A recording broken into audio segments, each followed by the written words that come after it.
the worst trade you ever saw go down? Did you ever see somebody like lose the pants and then some? Yeah, I saw a lot. Look at the smirk on his face. Well, no, because it is. I don't want to say it's funny because you never want to see people lose lots of money. Because typically people that do lose a lot of money are people that usually can't afford to lose a lot of money. If that makes sense. Oh, it's the betting. It's not like a calculated trade or like what they can afford to lose. Yeah, because I think often people, again to quote Wolf of Wall Street, nobody knows if a stock's going to go up, down, sideways, right? That's what Matthew McConaughey says before he starts talking about how many times a day you masturbate and going like this. Those are rookie numbers. That's a good impression.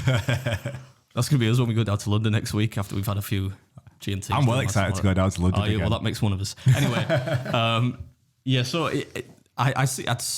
Over the years, I've seen a few. I'm probably going to get. I could get. Maybe not arrested, but you have to sign like a non-disclosure thing, don't you? When you. But anyway, I don't give a fuck. I remember one that always sticks with me is I can't remember the name of the stock. I know it was like an oil mine. Sorry, not an oil, a gold mining company. So a lot of big.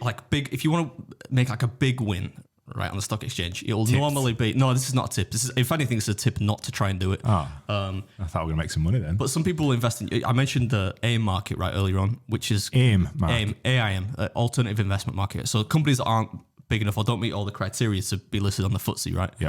Like big blue chip companies like, I don't know, Barclays, BAE Systems, Rolls-Royce, whatever it might be. Those are they have wide spreads, right? Sell and buy price, which are different. And the price is typically more volatile because you're chancing it, right? If you invest in a company which is small, and especially if it's a mining company, they're only successful if they hit gold, or if it's like, you used to get a lot of people investing in oil drilling companies, because it's like if they hit oil, then it's as simple as usually if they hit oil on a drill, then the share price is going to rocket, right? So you're going to make big coin. Whereas if you invest in Barclays, Lloyd's, something like that, then you may maybe make gradual gains, right? So that's what, when you go see a financial advisor, they're going to tell you to invest in stable stocks, big companies, banks, because over a long period of time, you're going to make money. But if you want to, you get a lot of people trying to gamble on these AIM companies, right? On the proviso that maybe their mate down the put told them X, Y, Z. Love that, yeah. It's like horses, isn't it? Yeah. Oh, yeah, my granddad's uncle's brother's son's got, feeds the horse on that race team, mate. Put 20 quid on Why it. are they scouts? I can just imagine like Mike doing it. Mike could do it.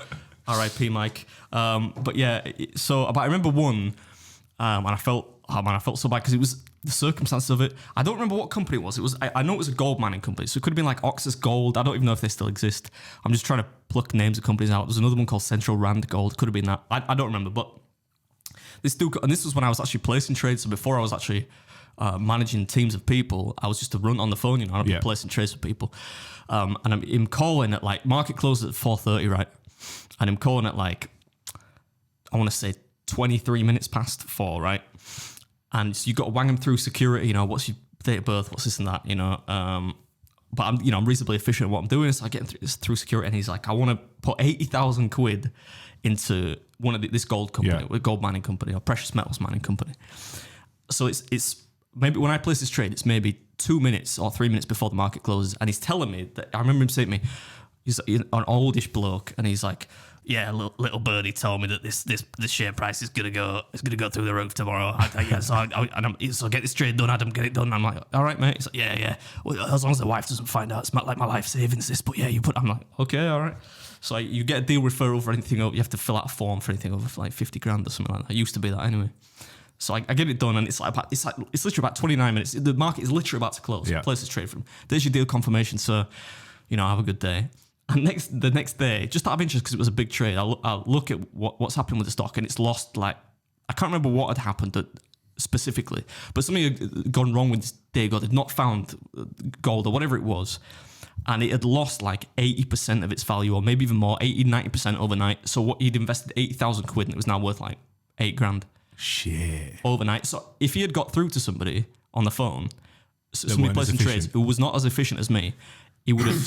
He would still have £80,000. And I remember thinking the next day, that's mad. It's like, butterfly effect thing. Yeah. Like if you got, because I was like, by that point, good at my job, right? Yeah. So it was kind of autonomous almost. Like it was like you're robotic, you get people through a bang, it's done. Yeah. If you got somebody new or somebody who just kind of talking a bit, then they wouldn't have got it done, and he would have saved himself 72,000 quid, you know. And I remember just thinking the next day, how was he going to explain that to his wife? You know what I mean? Like, that's their life savings. If what he's told me is true, but that was the one that sticks with me most. Because I remember just thinking £72,000 on a punt. Something like that. It might have even been more because those stocks can just shift so quickly, like up and down, you know. Did you hear about, on that topic, did you hear about that cryptocurrency that went like bang the other week? So again, I don't know much about it. Probably should get Jimmy Hill or Mike Win it back, but there were a cryptocurrency called Luna. Apparently KSI, the Sidemen dude, he put £2.8 million into Luna like 2 weeks ago because they said it was, people are going to know more about this than I got a fucking clue, but like it was supposed to be like a Bitcoin or an Ethereum, which they consider like the stable ones. It's like if they move, then the rest move. This one went from whatever it was worth to zero. So people would put like, it wasn't like it went down 90%. It went from, let's say it were $1,000 a coin to $0. It went to nothing. So people lost everything. Like it's been all over the news. That's why I can't entertain crypto. I know there's a way to do it and do it right. You know, like we were talking to Jimmy Hill and whatnot.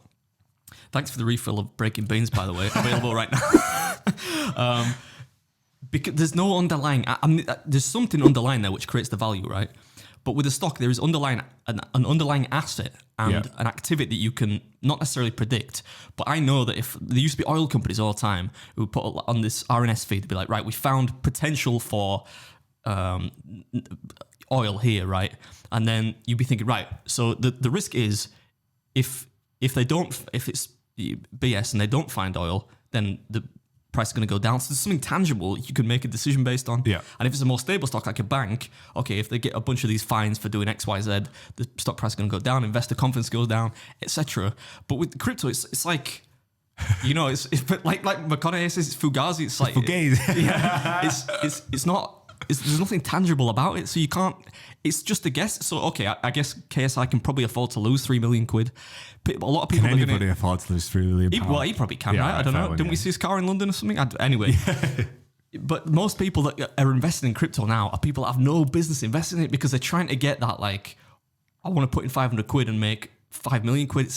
It's so rare that's going to happen. As we said on the mic when it part 2, we said about like the pump, like people like Jake Paul and then pumping the stock, like pumping the coin. Pump and dump. And then selling it before it's even... So like everyone's left holding the bag, but can you imagine it going from like people have lost the house, people have lost everything because they've gone all in on this one coin and it's disappeared. That's fucking terrifying.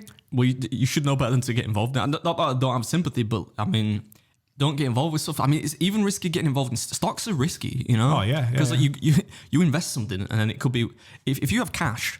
Not that this is not me telling you just keep cash under your mattress or even your bank, but that's never going to change. The value of it will change relative to inflation. Yeah. But the amount of cash you have will not change, right?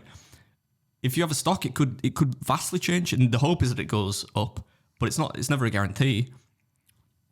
So you would see that every day, though. I would see that all the time. People losing bags of money, people making bags of money. It's immense. It's like a different world, isn't it? Like.